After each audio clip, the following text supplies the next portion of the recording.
Assalamualaikum warahmatullahi wabarakatuh.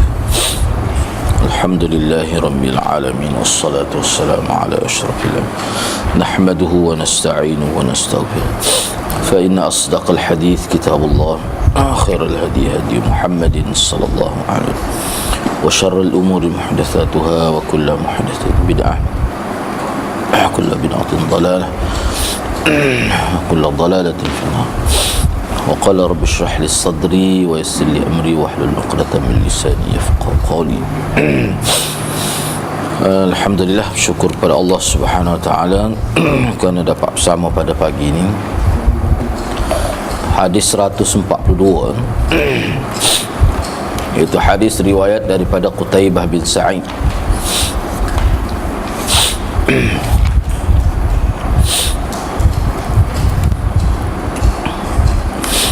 Jadi hadis ini berkaitan dengan tajuk al-istinthar, babun fil istinthar.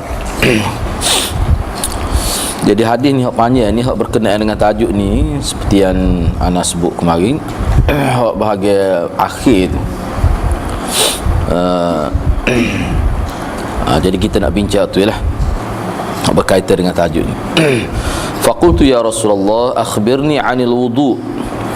Qala asbighil wudu' wa khallil bainal asabi' wa baligh fil istinshaq illa an takuna sha'iman.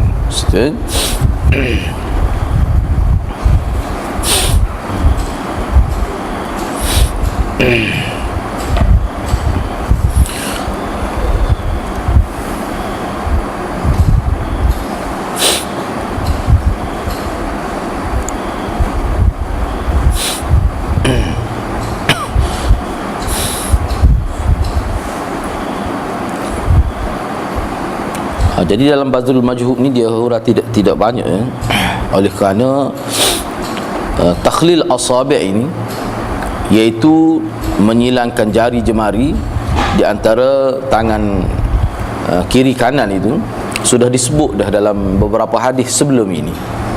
Ada sebut dah. Ini salah satu perkara yang sunat lah. Tidak wajib kita buat begini tu. Cuma perkara ni termasuk dalam sifat wuduk Nabi sallallahu alaihi wasallam. Kalau kita buat segini pun tak apa gitu misalnya tak. Kalau mengikut ulama. Cuma ni dia lebih mudah lagi. Dia panggil takhlil asabi'. Baik, pertanyaan daripada rombongan ini iaitu Laqit bin Sabrah ini, dia sebenarnya bukan tanya tentang wuduk sahaja, tetapi dia tanya tentang wuduk yang sempurna. Mengikut syurah hadis, pensyarah hadis yang disebut akhbirni anil wudu', yakni al-wudu'il kamil, anil wudu'il kamil. Yang ditanya tentang wuduk di sini makna wuduk yang kamil, yang sempurna. Ataupun dalam setengah-setengah hadis dia panggil isbagh. Isbagh wuduk. Kita akan jumpa akan datang isbagh wuduk. Yang mana Nabi sebut dalam hadis tu, seseorang yang bila dia isbagh wuduk tu, dia mari ke masjid, melangkah daripada rumah dia naik ke derai, kata kira lah. Mana setiap langkah itu disebut menghapuskan dosa kecil dan menaikkan darjat. Kemudian dia dapat doa para malaikat. Malaikat akan berdoa kepada dia. 3 perkara tu dia dapat. Sekiranya wuduk yang dia ambil itu adalah wuduk yang salah satunya wuduk yang isbagh wuduk, wuduk yang sempurna. Ini salah satu ciri wuduk yang sempurna, iaitu memastikan bersih anggota wuduk yang dibasuh. Sebab anggota wuduk ni ada yang dibasuh dan ada yang disapu.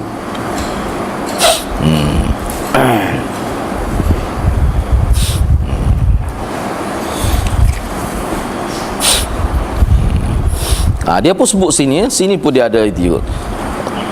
Faqultu ya Rasulullah akhbirni anil wudu. Qala asbighil wudu. Dia guna sana. Dia guna juga sini asbighil wudu. Yang ni isbagh. Asbighil wudu tu maknanya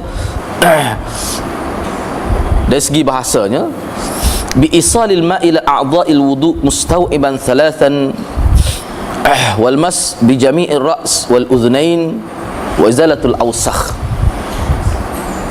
Maksud asbiril wudu' maknanya menyampaikan air ke seluruh anggota wudu' dengan cukup 3 kali bagi yang dibasuh, dan hak sapu tu sekali lah, termasuk semua kepala dan kedua telinga, dan menghilangkan kotoran-kotoran yang dilihat, yang nampak pada pandangan kasar mata manusia tu, mata kita lah, mutawaddi' tu.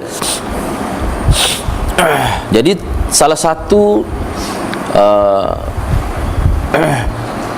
beberapa ciri lah di sini disebutnya. Yang pertama sekali, 3 kali bagi anggota yang dibasuh.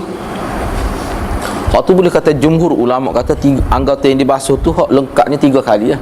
Walaupun kita jumpa hadis ada 2 kali, ada sekali, tapi hak 3 kali tu hak kuat ni, khusus untuk anggota yang dibasuh. Lepas tu kepala dan telinga tu sapu, hak tu sekali lah. Hak tu jumhur. Baik.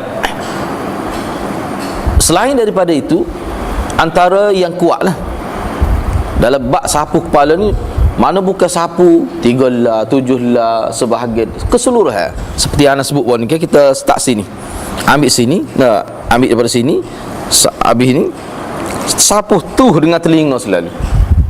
Hak tu kira yang paling kuat. Bahkan hadis hak tu tidak, perawi dia tidak dipertikaikan oleh ulama. Ada? Halo? Halo? Ya, Waalaikumsalam warahmatullahi. Ya. Allah, saya tak ada, sebentar lagi saya pergi sebentar pukul 11 tu saya kontak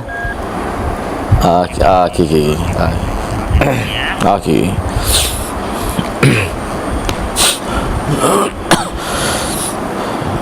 Jadi kalau kita perhati keseluruhan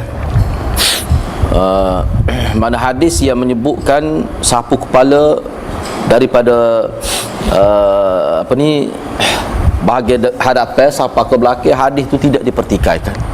Tapi kalau hadis lain mesti ada dipertikaikan. Bahkan hadis ni sendiri ada sebahagian perawinya dia panggil perawi yang mukhtalaf alaih. Perawi yang mukhtalaf alaih makna perawi itu ada ulama kata dia siqah, ada ulama kata dia saduq, dan ada ulama kata dia munkarul hadis.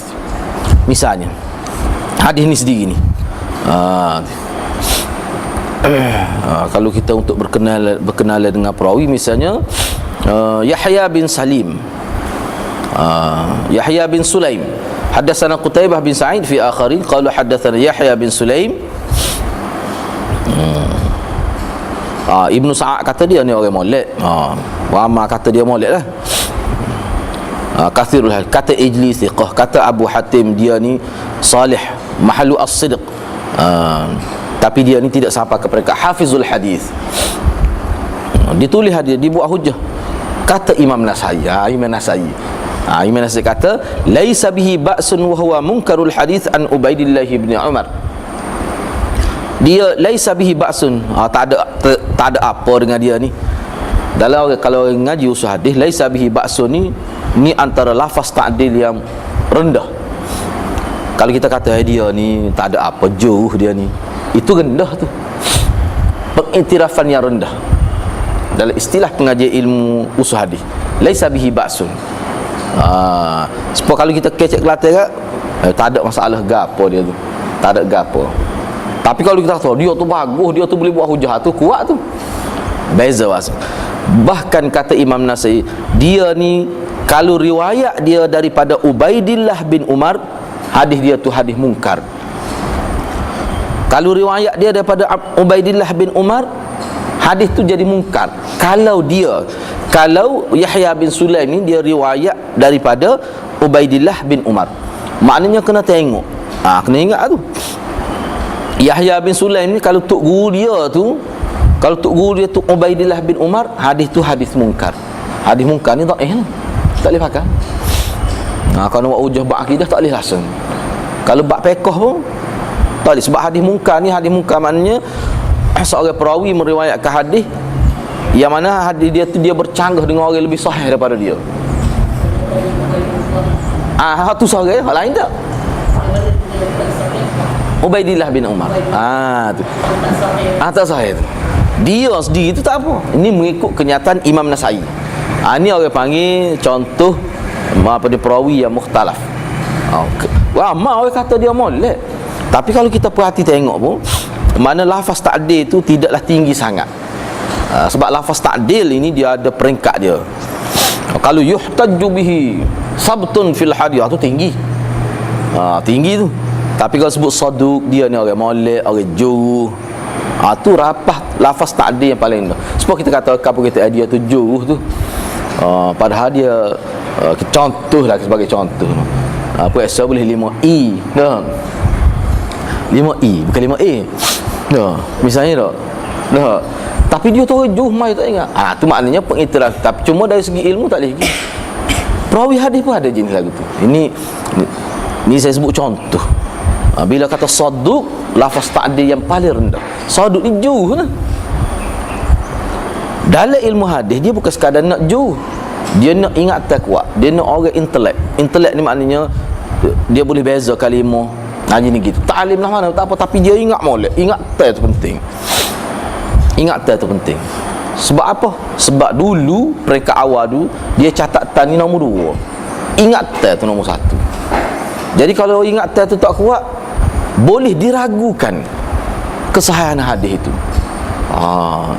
Pak kita lah ni tak ingatan tak kuat apa sebab alat ada berlaku dengan telefonnya dengan tu untuk simpan maklumat tu tak. Patut dicetak jadi benda tu Tuhan pun ingatan lebih kurang gitu ya. Mudah nak rujuk. Kalau dulu tak. Sebab tu ulama kata tak ada orang seperti Imam Syafi'i dari segi ingatan. Ingat luar biasa. Sampai Imam Malik pun cuti. Imam Malik cuti kelah kalau Imam Syafi'i demam. Cuti. Imam Malik. Kalau Imam Syafi'i tak mari ngaji. Sebab Imam Syafi'i ini antara anak murid yang paling istiqamah. Pernah demam dia pakai selimut. Demam pergi lagi ngaji. Esok tak boleh mari. Sebab tak boleh mari dia jadi ketal lutut. Imam Malik kata cuti nanti Imam Syafi'i mari kita sambung semula kelah. Pengiktiraf tu guru. Imam Malik tu tok guru Imam Syafi'i. Jadi apa yang nak sebutnya, maknanya hadis ni maknanya perawi dia ada yang mukhtalaf. Jadi sebenarnya hak ni lah payahnya. Sebab tu kalau kita perhati tengok, banyak kita tengok dalam hadis, dalam pendapat ulama, kenapa dia pilih pendapat ni. Sedangkan hadis kadang-kadang dia tengok ni, kalau hadis tu antara hadis yang jadi kuat hadis tu, bila mata dia pun molek, lepas tu perawi dia semua diiktiraf oleh ulama, tu tinggilah hadis tu. Tinggilah hadis. Misalnya hadis hak sapu kepala sampai ke belakang, tu kuat hadis tu. Lepas tu sapu kepala sampai ke belakang, sambung lalu dengan telinga. Hak tu memang bersorak pun tak ada dikritik perawi dia. Hak ni ada sebut isbal. Tidak sebut dengan nyata sampai ke belakang tu. Sapu tu tak sebut sini. Hak ada lain. Hak ada lain. Masa nak ngaji Bukhari dengan Maulana dulu, dia kata hadis ni memang kuat. Sebab tu dia minta Suhama tu, mana kita buat gini sapu tu selalu guna sabahah ni, guna sabahah maksud ni, hak ni guna ibham, ibu jari untuk belakang. Tu kuat. Tu kuat sungguh hadis. Maknanya kita sapu kepala, nak sapu telinga tak payah guna air lain. Guna air yang masih ada di tangan. Sebab ni dia sapu, dia bukan basuh. Tu memang hadisnya kuat. Hadisnya kuat tu. Ya.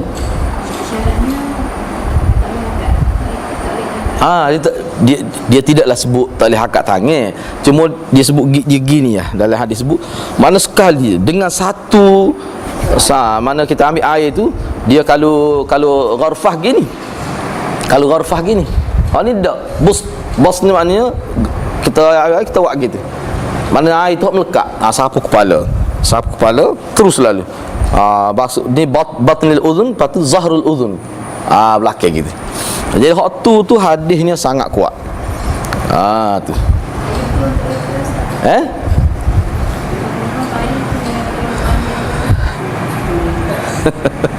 Dia gini tu. Untuk perempuan hak dia nak basuh sin itu suku. Suku dia boleh buat suku, adalah hadis. Lepas dia buat kita, dia boleh buat suku kita. Dia boleh buat. Sebab tu amalan Pak Syafi'i kita dia kerak sini rambut. Kalau dalam kitab-kitab pondok kalau kita baca dia tu. Tapi boleh buat, tak ada masalah. Kalau tu hadis tu merangkum untuk perempuan, laki perempuan lah. Laki perempuan. Dia boleh turun kan, adalah hadis saya tak ingat hadis berapa, kita buat tu kita turun, buat gitu kan. Ada kan kita jumpa orang ni, kita turun gitu. Sebab ulama kata, dia tidaklah perlu kalau rambut pasir ni, tidaklah panjang pasir ni tak ada. Kalau lagu tu memeh po Cina tu.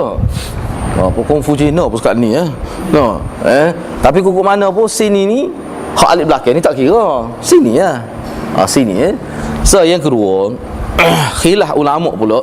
Khilaf ulama hak duduk sini ni kira bahagian rambut kau dia duduk dalam bahagian wajhun. Khilaf pula tu. Setengah ulama kata dak rambut duduk sini ni kira wajhun. Sebab kita tengok wajah ni kita nampak depan. Jadi masa kita ambil basuh muka tu kita wih lalu. Sesat dah bahagian tu. Tu. Jadi kalau kita ambil tu lagi tak ada masalah. Lagi tak ada masalah. Sebab tu tak ada hadis belaka. Jadi boleh rujuk situ lah. Gitu. Baik. Ini salah satu contoh lah. Sebab jadi Yahya bin Sulaim tu kalau mengikut Imam Nasa'i, dia ni orang laisa bihi ba'sun, orang molek dia tu. Cumanya kalau tok guru dia hak nama Ubaidillah tu, kalau dia ambil hadis daripada tok guru dia nama Ubaidillah bin Umar, maka hak tu hadis mungkar. Maknanya bukan dia bermasalah, tok guru dia bermasalah. Ubaidillah bin Umar. Imam Dulabi kata laisa bil qawi, dia ni tidak kuat. Sebab tu kita sebut dia ni tersenara dalam perawi yang mukhtalaf, yang ulama bersih pendapat dari segi credibility dia. Laisa bil qawi.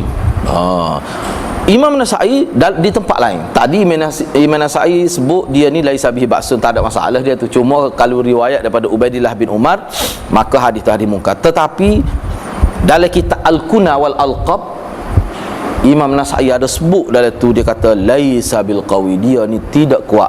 Laisa bil qawi ni tidak kuat, mana tak boleh nak buat hujah. Tak boleh nak buat hujah. Yahya bin Sulaim ini kata Uqaili, Imam Uqaili kata Imam Ahmad bin Hanbal ada menyebutkan ni rupanya Yahya bin Sulaim ni dia satu zaman dengan Imam Ahmad ibn Hanbal, mazhab Hanbali tu lah.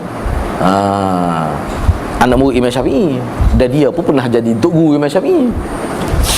Kata Imam Ahmad bin Hanbal, dia kata ataituhu, saya pernah pergi kepada Yahya bin Sulaim, fakatabtu anhu syai'an, saya tulis sedikit hadis daripada dia. Fara'aitu saya tengok dia ni ada berlaku ikhtilaf hadis. Dia ingat dia kurang molek, dia capu, dia tukar hadis. Contohnya kepala dia buh dia ekor ni. Ekor dia jadi ada tukar ikhtilaf. Saya duk nampak sebab Imam Ahmad ni mengko dia ahli hadis, ulama mazhab ni. Orang besar ni Imam Ahmad bin Hanbal ni. Saya tengok dia tu berlaku tukar hadis. Bercampur aduk dalam hadis-hadis. Fataraktu, maka selepas saya pastikan dia begitu keadaan dia, saya tinggal, saya tak ambil hadis dengan dia. Kata Imam Ahmad bin Hanbal, wa fi syai', dia ni ada sesuatu yang tak kena. Tak kena dari segi ingatan lah. Bukan dia tu orang jahat, tak.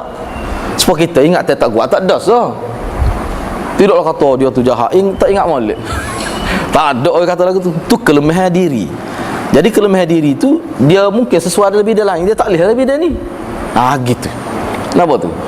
Tu. Jadi hak ni lah setengah-setengah kitab sebut, setengah-setengah perawi hadis bila dinasihat oleh orang yang mantap dalam ilmu ni, kata awak kalau awak nak menjadi perawi hadis, awak kena tulis sebab ingatan awak tak kuat. Dia wajib patuh. Kalau dia masih guna juga ingatan semata-mata, sedangkan sudah terbukti ingatan dia tak kuat, dia sudah tidak amanah dalam pewartaan, dalam periwayatan. Semua juga kita, bila kita tak ingat, kita catik lah kalau kita dengar, ataupun kita sebut kita ingat sudah. Kalau kita bahasa was-was 50 tu, dia gini, Dia ada juga dalam, kalau kita ngaji usul hadis, ulama sebut au syak perawi ataupun seingat saya. Bahasa tu bahasa amanah tu. Sebab kita lah seingat ambonya gini masalah ni. Bila kita bui kenyataan begitu, mana pendengar tu dia akan nilai lah. Hak kita sebut tu maknanya dia panggil tidak mantap. Tetap kita macam mana cara daripada kata-kata kita. Itu contoh orang yang amanah. Ni kalau dia betul ingat molek, tiba-tiba dia gambarkan dia ingat molek, rosak maklumat tu. Oh gini padahal dalam kepala dia rasa lagu lah. Tu sudah khianat dalam ilmu. Khianat dalam bab ilmu ta'alli. Sebab itulah kita kena ingat satu hadis Nabi SAW.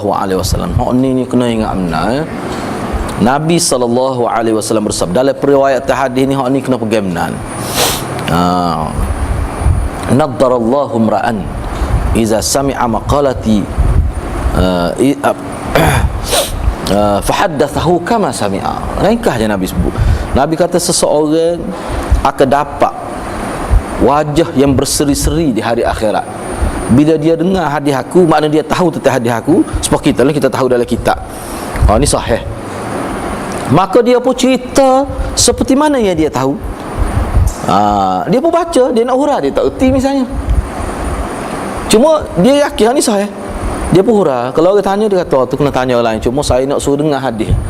Sebab ulama kata hadis Nabi perlu diperdengarkan dalam bahasa Arab. Dia tak boleh ambil terjemah saja. Dia tidak molek sebenarnya. Sebab mukjizat ni